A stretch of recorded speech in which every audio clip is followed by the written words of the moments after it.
Bismillahirrahmanirrahim. Assalamu alaikum. Hürmetli televizyon görüşler. Kalpten Kalpke adamlık programımızın 5. saniyeli görüşlerini kızgın karşılamız. Ben Abdullah Yalqın. Kadirlik görürmelerimiz bu mübarek uluğ ay Ramazan kirişi bilen başlayan programımız. Bugün inşallah mene haşbeştikçe 5. saniyemizde keptik. Her günü bir temada huzurunlarda buluvatımız. Rabbim inşallah bu mübarek ayda kılgan barlıq əməllərimizni dərgahida qəbul qılsın deb tiləyimiz. Bugünkü programımız bolsa tünügün elanımızda bəgəndək mühim bir temadan birisini toxtadımız. O bolsa Allah yolunda sərf qılınğan, yəni Allah yolunda sərf qılğıçılar degan temada toxtalımız. Yəni yaxşılıq yollarına sərf qılğıçılarının ki əcri, onun fəziləti bu mübarək ayda olubmu? Nurgun sahadaki hem sahada yaxşılıklar köpeydiğen kişiler qo'ldan kelgancha bir yaxşılık mayli taat ibadet bo'lsin chiqim shu har xil yo'llarga yaxshilik yo'llariga pul sarf qilgan ishlar bo'lsin eng köpeydiğen bir ay bo'lganlik sababidan buni texnik güzel bir şekilde tushunish uchun huzuringizda o'tiribdik. Bugungi programmamizning aziz mehmoni Avstraliyadan qatnashadigan Ustazımız, hürmetli Ustaz Abdusalam Alim Ustaz qatnashadi. Avstraliyadan qatnashyapti. Sharq Turkiston O'lim A'lo birligi vakili, Avstraliyadagi vakili, shunaqla muavin raisi. Qimmatli vaqtini chiqarib ziyoratimizni qabul qilganligi uchun oldindan ko'p rahmat aytamiz o'ziga. Sizga rahmat. Fursatni berganingizga rahmat. Razı olsun. Qadirli görürmelerimiz programımız YouTube ve Facebook kanallarımız arqılıq tarixli ortada ekran aldı çıxıb durayotgan numaralar arqılıq programımızga alaqadar fikir təklif berişinlarni şundaqla köplеген qarindoshlarımızning foydalanish uchun ham baharlab qo'yishni ham unutmaysizlar. Unda bo'lsa ustoz programmamizni boshlab kelsak, Allah yo'lida sarf qiluvchilar, mollarini Allah yo'lida sarf qiluvchilar dedik hamda. Bugun oldi bilan temamizga texnik yaxshi tushunish uchun insonning fitratida Allah subhanahu wa taala mal dunyoni yaxshi ko'radigan bir fitratni bizga shuni ham yerlashtirib turibdi. Buningdagi bir sabab hikmatni bir tushunib baxsak, shuni bilan boshlasak, marhamat. Bismillahirrahmanirrahim. Avval bizni shu muborak oyga erishtirgan, yetkazgan Rabbimiz Allah subhanahu wa taolaga hamd sana aytish bilan va shundaqla bizga shu go'zal ayni to'g'ri yashash va shu oyda baxt saodatga qaysi yo'llar bilan erishishninki yo'llarini ko'rsatib bergan payg'ambarimiz Muhammad sallallohu alayhi vasallamga boshlaymiz. O'shanda mavzuga kelsak, Allah yo'lida chiqim qilish yoki Allah yo'lida hajlash yoki Allah yo'lida atash degan mazmunlarda keladi bu so'z. Infoq arab tilida buni al-infaq fi sabilillah. Yani Allah yo'lida chiqim qilish, endi buni lug'at ma'nosida tarjima qilib to'g'ri bu insonning qalbiga, insonning tabiatiga mol dunyoni suyish, mol dunyoni yaxshi ko'rish, uningga bo'lgan hirismanlik. Bu Allah subhanahu va taolaninki insondan iborat bo'lgan bu maxluqqa Allah uning tabiatiga yug'urib etgan, uning qalbiga uni unutib etgan shundaqdir. Muhim, uningsiz insonning hayoti xotirjam bo'lmaydigan, buningdan ayrilib qolsa, dünya maddi narsalardan ayrilib qolsa, inson nurg'un hayotida nurg'un qiyinchiliklarga duch keladigan shundaqdir muhim bir nuqta. Ammo bu yerda mesela Qur'oni Karimga qaraydigan bo'lsak, Allah subhanahu va taolo Ali Imron surasininki balki 14-oyatida Allah buni tushuntirib aytadi: "Zuyyina lin-nasi hubbush shahawati minan-nisa'i wal-banin wal-qanatir al-muqantarati min-adh-dhahabi wal-fiddati wal-khayl al-musawwamati wal-an'ami wal-harth." Yani insonning tabiatiga yaxshi ko'rsatilgan narsalarni Allah bu oyat karimada bizga tizib ko'rsatdi. Masalan, buningda insonning tabiatidagi ayollarga bo'lgan qiziqishi, masalan, ayollar turmushdagi muhimligi buni ko'ramiz. Bola chaqalarning farzandlarning ko'p bo'lishini orzu qilish, mol dunyoninki ziyoda bo'lishini orzu qilish, uning mol dunyoning shaklininki har xil bo'lganligi, u ba'zida uy bisatdan bo'lsa, ba'zida ekinzorlikdan bo'lsa, ba'zida tijoratning ko'payishi, demak bu nurg'un turda insonlarni xush qiladigan, inson u narsaga erishsa o'zi xursandlik his qiladigan narsalarni Allah subhanahu va taolaning şu insanın kalbiga bekitayotganligini Allah o'zi bayon qiladi. Ammo Allah bu oyat karimaning davomida bu narsalarning hammasi fani narsalar, ya'ni tugab ketadigan narsalar, mangu insonga davom qiladigan narsalar emas. Balki dunyodagi hayotida uning ehtiyojini qamdaydigan yoki uningga ma'lum huzur bag'ishlaydigan narsalardan iborat. Ammo inson haqiqatan o'zining dunyo va oxirat uchun foydali bo'ladigan narsaga qarasa, albatta u Alloh subhanahu va taolo u insonga islom dini orqali yaxshi amallar orqali va yoki shu berilgan mol dunyoni Alloh yo'lida chiqim qilish orqali keltiradigan natija bu inson uchun ham foydali. Allah subhanahu va taolo shuni. Demak bu bir tarafdan qarasak shunda insonning hayotiga muhim, ammo uni qaysi jihatda inson to'g'ri uni manfaatlashiga qaraydigan bo'lsak, bu inson o'zining shaxsiy havo havasiga emas, o'zining moddiy hayotini qamdash emas, balki shu xarjlagan iste'mol qilgan yoki topgan pulisi undagi shuni xarjlagan yerida Alloh rizosini asos qilish orqali inson o'zining qalbida bor, o'zining tabiiyatida bo'lgan narsadan yaxshi huzurlanishni uni bilib oladi. Masalan, Qur'oni Karimda Alloh subhanahu va taolo yaxshilik qilguvchilarni, ya'ni masalul ladina yunfiquna amwalahum fi sabilillah mesela şu Bakara suresinin ahir kısmında Allah subhanahu wa taala Allah yolda pul harcayıcılarını tariflab ularninki şu harcayan mal dünyasını ularning imanı bilan bağlagan ayetler var. Bayanki şu ayetin devam edimi? Vallahu indehu hayrul vallahu indehu husnul ma'ab. Allah'ın dergahıyla şu insanlar için şu mal dünyanın öz cahil işletlere geldiği için Allah'ın dergahında yaxshi mukafat var. Ular Allah'ın razılığına erişeleri şu arkalık diyen doktor için. Hem de bunu biz kulasılığa vaktimizi kanda karayımızsak sonra insan için mal dünya muhim. Hemimiz için muhim. Mal dünyanı yaxşı görmeymen deydiğin bir mi insan yok? Hoş. Bu takvadar insan olsun ya ki başka fasık insan olsun, Müslüman olsun, kafir olsun, qaysi sahadaki insan buluş kat inezer, insanın tabiatının mal dünyaya boğan mesela kızıkışı bulunur. Mesela en akallisi bir adamın yaxşı bir üye buluşunu arzu kıldı. Hazırki vaqtda bir yaxshi mashinasi bo'lishini orzu qiladi. Yaxshi bir xizmat bo'lishini orzu qiladi. Demak, bu insonning tabiatida mal dunyoga bo'lgan tirishmaligini ko'rsatadi. Bu xuddi Alloh Qur'oni Karimda buni Alloh aytgan emas. "Va la tansa nasibaka minad dunya." Sen dunyodagi nasibangni unutib qolma. Demak, uning uchun tirishsan bo'ladi. Ammo tirishning yo'llarini Alloh Qur'oni Karimda Alloh subhanahu va taolo buni ko'rsatgan. To'g'ri. Masala bu yerda shu mal dunyoga qul bo'lish veya ki mal dünyayı üstüş. Bunun ikisinin farkını düşünüş, bu bek mühim nokta. Kul bu kalga vaktimizde mal dünya üçün yaşaşını insan özgür aradığı vaktida, bu vaktida insan bu tapkan mal dünyasının mu huzur alınması mümkün. Tapkan sıra o insanın o mal dünya teximi onun hayatını kontrollü kılıp bunu bir aram kılıdı. Eğer şu azlıktan nesiye erişenmese o teximi gayram boğandaki üzünü şundak kılıdı. Ama mal dünyanın suyuşunu doğru yoldan hal kılalan insan direkt evvel üzünün kalbide, üzünün enide bu meselenin hal kılasa mal dünya men üçün muhim. Bunun şu arkalık men üzerinden hacetini çıkıma. Onun için ben bu şu mal dünyanın bolsa bu arkalık men Allah'ın razılığı erişken bunu işletime. Diyen nokta bilen mal dünyaya hırsızlık gösterse bu güzel bir iş buldu. Elbette onun üzümü huzur aldı. Ve şimdi Allah subhanahu wa ta'ala'nın merhametini emreşer. Hoş.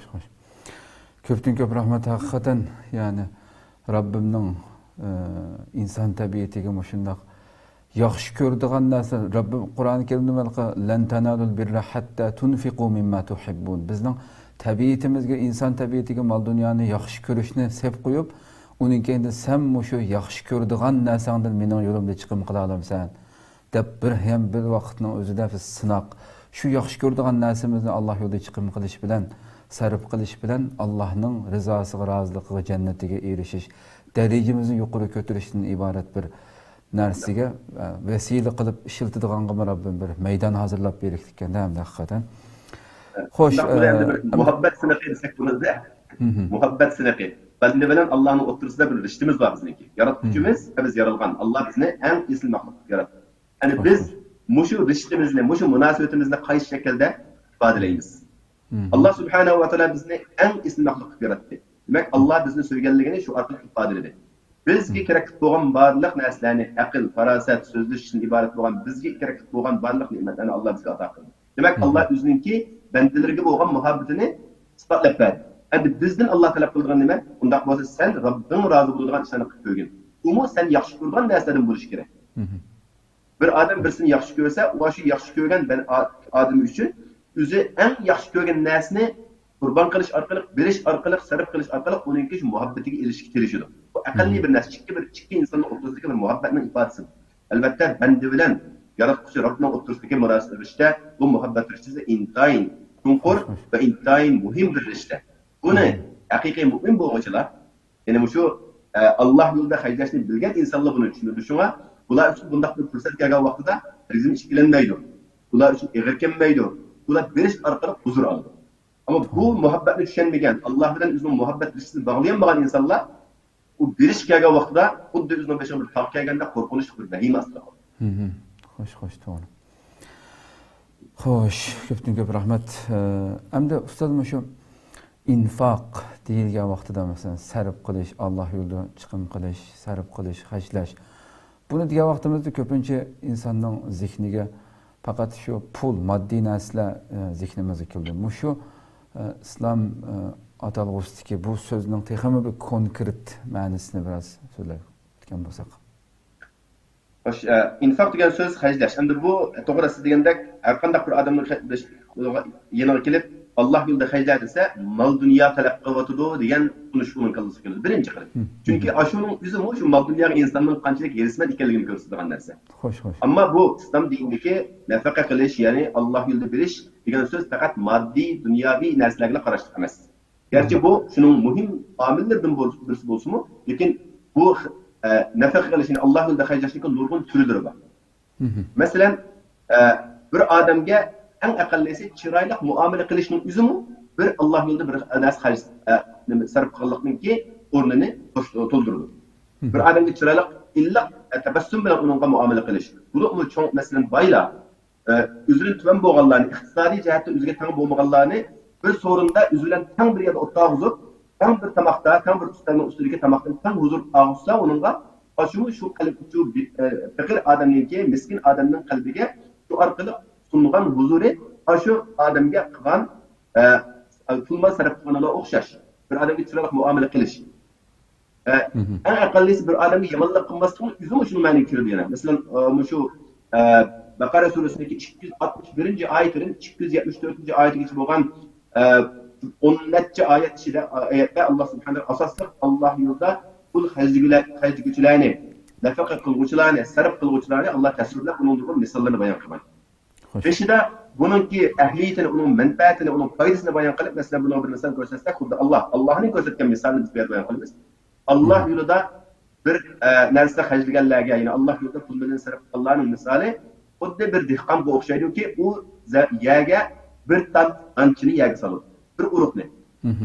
O aslında üstü bundaki onun yette başak çıkıdı. Her bir başak 100 ançını üstüge ağan halatı bulur. Bu şunda kıtarak aslı sağuçı bir bu dihkan adam bir lan dançını sağan o sırılgan dançını Allah sadaka okşatkan. Yani bana bu şu bir dança Allah'ın dergahıyla köpeği bu yettigi bölünüp ondaki her birisine 100'ün bulup ahirette bu 700 asliga köpüydü. Ondaki oraya edilemez. Onun olayla toxtab kalmasın. Vallahu yudaifu limen yasha. Allah haligan bendisiga onun dilini köpeytip verir. Onun dilini köpeytip verir. Çünkü Allah merhamet egesi. Allah haligan bendisiga haligan merhametini kılalaydı. Demek bu bir taraftan nafaq qilishninki, pul hajlashninki yo'lini ko'rsatsa, davomida masalan shu oyatninki bir necha oyatdan keyin qawlun ma'rufun va maghfiratun khayrun min sadaqati yatba'uha adha. Yani güzel söz bir adamın kalbiga huzur bag'ishlaydigan bir so'zni qilishning o'zi u bir odamga pul berib, uningga minnat qilib, uning ko'ngliga azab bergandan bir chiroyli muomala qilib, "Bilemmisanmi qarindishim, albatta sana bir yordam qilg'im batdi, ajab menga fursat bo'lmay qoldi." deb chiroyli o'zini bayon qilishning o'zimi shu sadaqalikning nimasiga o'xshaydi. Pulmal ichligini misli. Ama başka jihatlarda bir adamniki tapamlagan yo'lini ko'rsatib qo'yishning o'zimi o bir naf qilishning bir ko'rinishi. Bir adam mesela bir narsaga bir nasihatga ehtiyoj bo'lgan ahvol bo'ladi. Bir oilada er ayol o'rtasida munosabatda bir qilismaslik bo'lib, bu bir shuni hal qila oladigan bir odamning oldiga borsa, u odam o'zininki beshiga kelgan bir kulfatni his qilganda his qilib turib, bularning masalasini hal qilib qo'ysa, bu mu shu bir xajdiganlik, shuni bir naf qilganlikni misolga kiradi. Yoki bo'lmasa bir odam nafaq qilish, Alloh yo'lida sarf qilish bilan birga shuni ham bir tijoratga aylantira oladigan ahvol bor. Masalan, bir o'quvchiga yaxshi o'qiyotgan bir o'quvchi oliy maktab o'qish orzusi bor, lekin uni iqtisodiy yetmaydi. Onunğa şu o'qishi uchun ketadigan moddiy va iqtisodiy jihatdan unga yordam qilib 4 yil 5 yillik hayotini bir odam ustiga olsa, demak bu odam 5 yillik bir tijoratga qadam bosgan.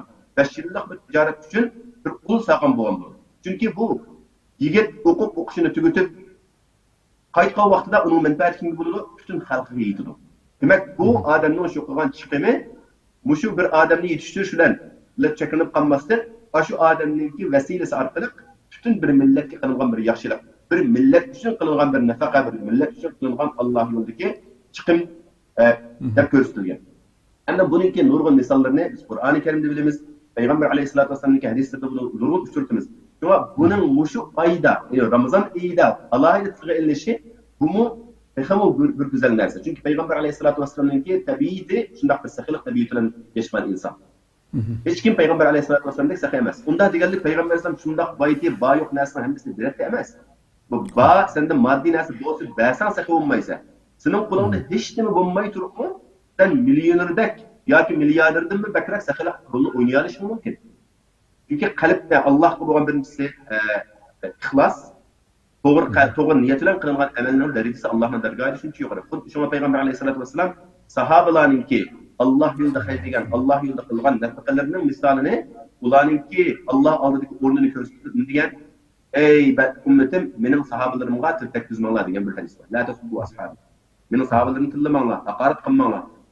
Mening jinimning ilkida bo'lgan zot bilan qasam, ya'ni Alloh bilan qasamki, bir adam bir Uhud dağıdak altını bulup onun hemmisini Allah yolunda harcayacak olsa, benim sahabelerimdeki bir uçum ya ki yarım uçum bir nesini Allah yolunda harcayacağını, şu bir tak altında harcayacağının üstü besip gidiyor diye.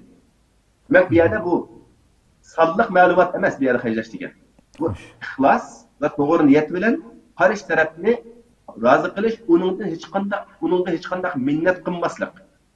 Kalbide hiç kandak ben bunda çok ışık gettim bu da Rücub deyri ya ki tekabburluk, riyagarlikten hiç kandak eser saklamaslık, bana bu en güzel nefakkallık buludu. Bununki mukafatını en yakşı buludu. Şuna müminlerle Allah kitapta diyor şu ayetin devamında ya eyyühellezine amenu la tubtilu sadakatikum bil menni vel eder. Yani Allah yolda bəgən sadaqınlarga sizler minnet qılmanglar. Ya ki bir şey bir ben sana bana bəgən kimgo sen bana hürmet kılışın gerek ya ki onunla başka taraf özünü köstüp muamele kılışın üzeri o nafaqani qilganlik emas, bu takabburlik qilganlik kirib, uning qilgan ishi uningga ziyon akiladi, gunoh akiladi, hargiz uni vasfot akilmaydi. Xo'sh. Ko'pdan ko'p rahmat. Kechiringlar. Demak, yani Rabbim haqiqatan yani yo'lning qanchalik cho'ng ekanligini his qilamizda mishada bo'lsa, ma'lum bir doiraga ya pul ya bir narsa bilan iqtisodiy narsaga cheklab qo'ymasdan Alloh yo'lida infoq sarf qildigan doirani şu kadar kengaytishi bizga yaxshilik yo'llarining naqadar keng ekanligini, insonning vaqtini Alloh uchun sarf qilishi, ilmini sarf qilishi, siz yuqorida so'zlab o'tgan butun misollardagidek, ya'ni oldimizda qilinadigan yaxshilikning naqadar ko'p ekanligini ko'rsatdi Rabbimning kamida haqiqatan bizga bo'lgan marhamati. Endi bu yerda mayli shu chiqim qilgan ishlar bo'lsin, sarf mol dunyo sarf qilish ishlari bo'lsin, yoki ko'pincha vaqtlarda shu mol dunyo sarf qilinganda insonning hamda Alloh yo'lida deyishi shartmi yoki o'ylashi shartmi? Masalan, nurg'ulg'an insonlar ya yetim yesir ya bechoralarga ichi og'ritib, masalan, iqtisodiyotdan pul berdi masalan, yoki maktabga berdim deydi, millat biroz bolalar o'qisin deb masalan. Bu shunday yaxshi ishlarni qilayotgan vaqtida insoniy ichi og'ritishni xususdan beriblam o'tib ketsa, o mesela Allah yo'lida degan gapni demasa, buning ajri o'xshash bo'lamdi, erishilgan mushaqdan biroz bir ikki og'iz gap qilsam. Yani bizning dinimizda bundaq bir aniq bir prinsip bor. Har qanday bir amalninki to'g'ri bo'lishi, Alloh tarafından qabul qilinishi va uningga Allohning mukofot berishiga ikki narsa shart. Birinchisi niyatning to'g'ri bo'lishi kerak. İkincisi şu amal, şu qilgan ish islom dinimizning ko'rsatmasiga uygun bo'lishi shart. Yine Kur'an hadisine uygun buluşacak. İkisinden qaysi birisi de halal payda olsa, yoki vücutga çıkmasa, bu emel doğru emel bulmagan bo'ladi. Bunun o'xshagan hattoki bir namozimiz deyli, ro'zamiz deyli, boshqa amallarımızın hammasiga niyat bo'lmaydi ekan, niyat to'g'ri bo'lmaydi ekan, o amallar Allohning dargohida bulunmaydi. Shunga Payg'ambarimiz sallallohu alayhi vasallam innamal a'malu binniyat. Barliq amallarningki to'g'ri xato bo'lishi niyatga bog'liq deb bekitib o'tgan. o'xshash bir yerga safar qilayotgan odamninki bir guruh bir karvonninki ketayotgan yoki bir arbilarni safar qilib bir yerga ketayotgan odamlarninki o'xshamagan niyatlari tufayli o'xshamagan mukofot o'xshamagan natijaga erishishi bu hammamiz biladigan narsa. Endi bu Allohning chiqim qilishdimi bir odam bir narsani bilishda bir dollar bersin, ming bersin, uning o'zining qalbida buni Alloh yo'lida bergan biladiganligini o'zi bilish kerak. Niyat masalasi bu og'izdan chiqarib boshqalarga deb qo'ygan narsa emas. Niyatninki to'g'ri xatoligini bekituvchi Alloh. Buni endi boshqalarga mana o'sha sadaq qilib atib berdim deyishni shart qilinmaydi, ammo ba'zi ahvollarda ashunda qilish orqali boshqalarni rag'batlantirish, boshqalarni shu yo'lga, shu yaxshi yo'lga tashabbus qilish maqsad qilsa bu bir go'zal ish. Allah Qur'oni Karimda in tubudu sadaqati fani'mahi. Agar siz sadaqani oshkora holatda bersangiz, u yaxshi. Va in tukhfuha wa tu'tuha al-fuqara fa huwa khayrun lakum. Ammo uni maxfiy yusunda faqirlarga mislarga bersangiz, u sizlar uchun ham yaxshi. Demak, bu yerda oshkor va maxfiy berishninki masalasi buncha cho'ng emas, ammo niyat masalasi buni to'g'ri bo'lish bo'lmasligiga sababchi bo'lgan tarafi bor. Masalan, oshkor bergan vaqtida inson riyoga berib qolgan ahvol bo'lib qolsa, unda vaqtida oshkora qilmay maxfiy berish kerak. Ammo oshkor berib turib ham o'zi berish va atrofdagi qarindoshlarini shuning o'rnida shu yuzdan qilsa, bu vaqtida uni oshkor berish ham yaxshi. Masalan, payg'ambar alayhisolatu vasallam sahobalardan oshkora Alloh yo'lida pullarni sarf qilishni, qurban bilishlarini Allah payg'ambar alayhisolam so'ragan ahvollar bor. Sahobalar maydonda shu butun boshqalarning o'ttirisida o'ri turib, mana men manchilik bermayman degan ahvollar misollar bor. Undan payg'ambar alayhisolam shu qilgan yaxshi ishini boshqalarni rag'batlantirish uchun, boshqalarni bu ishga qiziqtirish uchun uningga beriladigan mukofotni naq boshini yuziga qo'yib sana Alloh ma mukofotni shu tarafdan ato qildi. Yoki bu qilgan xayrigan sadaqang uchun Alloh sana jannatni, Alloh sana Allah subhanahu wa ta'ala sana cennetni qildi deganga o'xshash misollarni tushiramiz. Masalan, Usmon roziyallohu anhuki Tabuk urushi hadisida shuning beshida payg'ambar alayhisolatu vasallamniki urush nimasiga chiqimlarga ketadigan chiqimlarniki ko'payishi yetarli iqtisodiy bo'lganligi uchun sahobalarga uch oshkor e'lon qilgan. Uning ichida Usmon roziyallohu anhu 7 qatim o'rnidan turgan. Payg'ambar alayhisolam kim 100 tugini tayyorlasa bu urush uchun uningga Alloh tarafidan men jannatni va'da qilaman degan. Jannat va'da qilaman degan. Bu yerdagi sahobalarning iymoni hammasiniki go'zal, shundoq yaxshi, lekin ba'zini qurbiyati ba'zini yetmaydi. Uning ustiga 100 tuga deganga hozirgi vaqtda ichida 100 ming dollar yoki 1 million dollar deyilsa to'g'ri keladi. Osmon radhiyallohu anhu bir turgan. Payg'ambar alayhisolam uni xursand bo'lgan, ya'ni sahobalarga o'tirib turgan. Bu vaqtda men buni bilib qolsam to'g'ri bo'lmay qolarmikin degan. Chunki bu shundoq bir so'rinda uch oshkor berishniki foydasi juda zo'r. Bir emas, ikki emas, 7 qatim o'rnidan turgan degan rivoyat bor. Payg'ambar alayhisolatu vasallam bundan keyin Osmon nima qilsa unga hech qanday narsa zarar qilmaydi, uning jannatga kirishi bitirib bo'ldi degan shunday xush bishoratni butun xalq olam oldida musulmonlar o'tirsida payg'ambarimiz jakarlar. Demak, bu oshkor berishni qildi. Ammo niyat u insonning qalbi. Ba'zi bir inson uch oshkor shunday ko'p narsa bilishi mumkin, masjidlarni silishi mumkin, nurg'un yetim yesirlarning holidan xabar olishi mumkin, nurg'un tul ayollarning o'zini silishi mumkin. Ammo qalbida Alloh rizosi bo'lmaydi ekan, u qilgan ishlarning hammasi uning uchun vabo bo'ladi, balo bo'ladi Allohning oldida. Bu eng cho'ng azob duchor bo'lishi mumkin. Shunga payg'ambar alayhisolam dunyoda insonlarning maqtanish qilishida shu. Unda u faqat riyogarlik uchun bo'lg'achqa o'zi ham tatidi. Ammo uni oshkor bir foydaga, boshqalarning foydaga erishtiradigan ham o'zini foydalanadigan yoki maxfiy berish orqali o'zini riyogarlikdan saqlab qolish uchun maxfiy berish va ishkilisiga yo'l ochib islom dinimizda. Ammo masala shuni bilishdanki yo'lini to'g'ri tanlash. Uni qayerga berish, qaysi usulda tepib berish bu bir muhim masala uchun. Ben yaxshi ishga qaylaydim deb qo'yib, uni topgan tepishiga xato vasilalarni, xato yo'llarni tanlab qolsa yil bo'lmaydi. Masalan, haromdan taqsi bo'lmaydi. O'g'irlab taqsi bo'lmaydi, bulanchilik qilib taqsi bo'lmaydi. Masalan, yoki fohisha va boshqa narsalar orqali Alloh yaxshi ko'rmaydigan, islom dinimizga uyg'un kelmaydigan, islom dinimizning axloqiy prinsipiga uyg'un kelmaydigan yo'llar bilan pul tepib, men buni xalqim uchun, millatim uchun yoki mazlumlar uchun ishlataman, sadaqa qilaman desa, u vaqtda Alloh uni qul qilmaydi. Chunki u yo'li to'g'ri bo'lmagan. Garchi niyati to'g'ri bo'lgandanki, niyati to'g'ri bo'lgan bilan qilgan ishi to'g'ri bo'lmag'achqa, yana bu qabul bo'lmagan bir amalga aylanadi. Shunga niyatning to'g'ri bo'lishi bilan birga shu qilgan amalning islom dinimizning ko'rsatmasiga uyg'un bo'lishi shart bo'ladi. Xo'sh. Ko'p rahmat. Hamda biz shu Ramazonda nurg'un yaxshilik ishlari ko'paydi hamda programmaning 5-deganimizdek.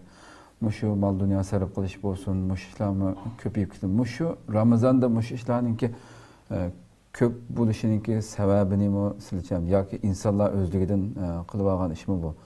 Yılın başka vakitlerinde mi okşaş kılış gerek mi? Ya ki bu muşu çıkım kılış, muşu mal sarıp kılışını köpeytişinki hikmet nime Ramazan'da? Bunun bir neçe türlü sebebi var. Birincisi olsa Ramazan'dan başka vakitlerde bizni vesvese kılıdığan mal dünyanın bizden kulumuzun çıkarışıga fakat mali menin mal dünyanın menin kulumda kalsın deydiğen bir xil istekli yaşaş nemesi insanlık buludu daim. Çünkü şeytan billah. Bunu daim şunda şu vesveseye sebep kurduğan. Anda Allah'ın fazlı bilen bu Ramazan inkiriş bilen birge bütün hayatıyla bağlanıldı. Bula turmu usulundu. Onda bolgandan keyin bu adamni vesvesege saladigan, bunu qalaymagan nimesini, qalbisini qalaymagan qildigan narsani bir az bu aram tapıdı. Onda bolgan keyin onun kalbi dinga, imanга, Allah'ınki rahmetiga bo'lgan maylligi ko'payadi. Tabiiy holda har bir insonning, har bir mu'minning. Şundan bu berishga aldiraydigan bo'ladi. Bu bir foydasi. İkincisi, Ramazan ayı bu bir kollektiv urundulgan bir ibadet bo'lg'achqa, bütün musulmonlar o'xshash vaqtda ro'za tutib, o'xshash vaqtda yaxshi ishlar uchun hammasi bir-biriga haydakchilik qilib, bir-birini shunga undab tashabbus qilib, qarshi elib qiladigan ish bu. O'rtaq bo'lganligi uchun buning insonda bir xil qiziqish bo'ladi. Çünkü her qanday bir işte atrofdagi odamlar kollektiv shaklda bir narsa qilsa, boshqalarni unga ergishib ko'payish nisbati tabiiy har qanday bir ishda. Xo'sh. Bir yerda masalan bir cho'ng bir tijorat turibdi desa, shuni hammadan voy bu shu fursatdan foydalanib tijorat qilib olayli deydigan bu insondagi tabiiy bir istak endi bu. Yani bunun bir nimasi. Yana bir tarafi, yani biz mu'min musulmonlar shuni aytganda Ramazan ayı shunday bir mübarek ayki buningda qilingan eng az bir amal ibodat bu Allohning dargohida eng yuksak darajada qabul qilinib, buningga berilgan mukofotni imkoni zo'r bo'lg'achqa, shunga mu'minlarcha mushu oyda irvasa, chunki mushu oyda biz mukofotni chiqsa, ilvasa deydigan taraf. Endi buning yaxshi tarafi bu, ammo yana bir buningdagi xato tushunish masalasi borki bu yerda ba'zi musulmon qarindoshlarning kallasida zakotni mu hattoki Ramazonda berish kerak degan ma'lumot bo'lib, aslidagi zakotni berishninki bu ölçümü bakın yılda mesela el-havl deydi. İslam kalenderi boyunca bir yıl olgu pul gelip bir yıl ötkenliği ilgili bir iş gerek. Bu Ramazan şart kılıngan ders emez. Mesela Ramazan ütüp ketkenliğin keyin ya 2 ay burun ya 2 ay keyin bir adamın pul geldi. O pul yani şu yeni bir ile ay kelgen kadar pul tutan olsa şu vakit kelgen de pul veriş gerek. Bunu Ramazan'da versen bulatı da bunda kalasa bunun da bu zakatının prensipine doğru muamele kılmagan bulur. Ama sadaka, bu zakat yani Allah farz kılan amel, sadaka degan ixtiyari bir amel, ama bunun derecesi mukafat cihati intayini zor. Hatta ki bazılar zakattan mu bunun kıldığı mukafat köp çünkü bir anında insan ixtiyari bilen kıldı. Zakat ne Allah buyurgan farz dep kıldı. Macihatta bu onunki ehmiyetini bayan kıldığın tarafları var. Şuna Ramazan'da bu amellerin kılışındaki faydası çünkü bir nafil amel kılınsa bunu Allah farz amel derecede kabul kıldığınlığı, bir farz amel kılsa bunu 70 farz amel kılınınki derecede kabul kıldığınlığı hakikaten durgun rıbet hadisler Peygamber Aleyhisselam'ın emri hayatı, sahabeların hayatı ve tarihten beri bu şunda uzun geçen bu başka ama adam Ramazan'dan burun dürüst doğurgasını oktayıcı Ramazan kebasın Ramazan'da bir tayla bir alınan oğluğa yüzüne alay Allah deyinde ma kızıkış bilen Ramazan'da biriş Ramazan'da muhtaçların halini haber ediş ve başka muhtaçların ki hali yetiş Ramazan'da ayrı çok buluş. Sebeplerinin ki bu kırpancısı. Hoş. Köp rahmet, Allah razı olsun. Bunda biz programımızda şunu olan tüketsek mi şu insanın Allah nezdindeki ornu onun yaxşı amellerinin hacmiga göre buldu diyen bu söz hakkında bir iki kelime söz kılıp tüketsek. Bu elbette doğru bir söz. Çünkü Allah Subhanahu ve Teala bendilerini ulanın üstüge yüklegen emeller bilen, mesuliyetler bilen sınaydı. Bu sınakların ötken sıra Allah Subhanahu ve Teala yine başka sınaklarını Allah buyurdu. Sınakın tane köpeygen sıra, onunki karakteri yoğunluğun sıra, onunki mukafatı şunla birlikte yoğunlatmamalıdır. Şuna biz insanlar arasında en köp imtihan kılınan, en köp cefa müşakkat çeken insanlar kayırgan bulsak Allah'ın peygamberleri. En suyumluk bendiler Allah'ınki. Ve hemimiz bilimiz Allah'ın dergahida insanlar içindeki en suyumluk kişiler kim? Peygamberler. Mertebesi en yukarı boğuşlar kim? Peygamberler.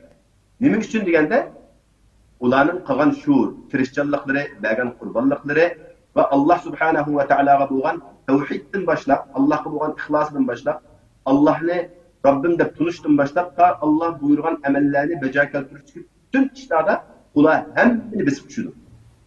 Şu sebepten Allah Subhanahu ve Teala ularni hammani yuqori qilgan. Endi shu payg'ambarlarning ishidimi? Allah yine ma'lum payg'ambarlarni Allohning o'rniga erishtirgan. Tilka rusulu faddalna ba'dahum ala ba'd. Ana shunday payg'ambarlarga ularning ba'sini biz ba'sining ustida o'rin berdik deydi Allah. Ba'siga dunyoviy o'rinda ularga muomala qilishda Allah o'rin yuqori o'rin bergan. Ba'siga Allah Subhanahu ve Teala boshqa ummatlarningki kelgan vatilgan payg'ambarlar orasida ularning o'rnini iliq qilib ketgan.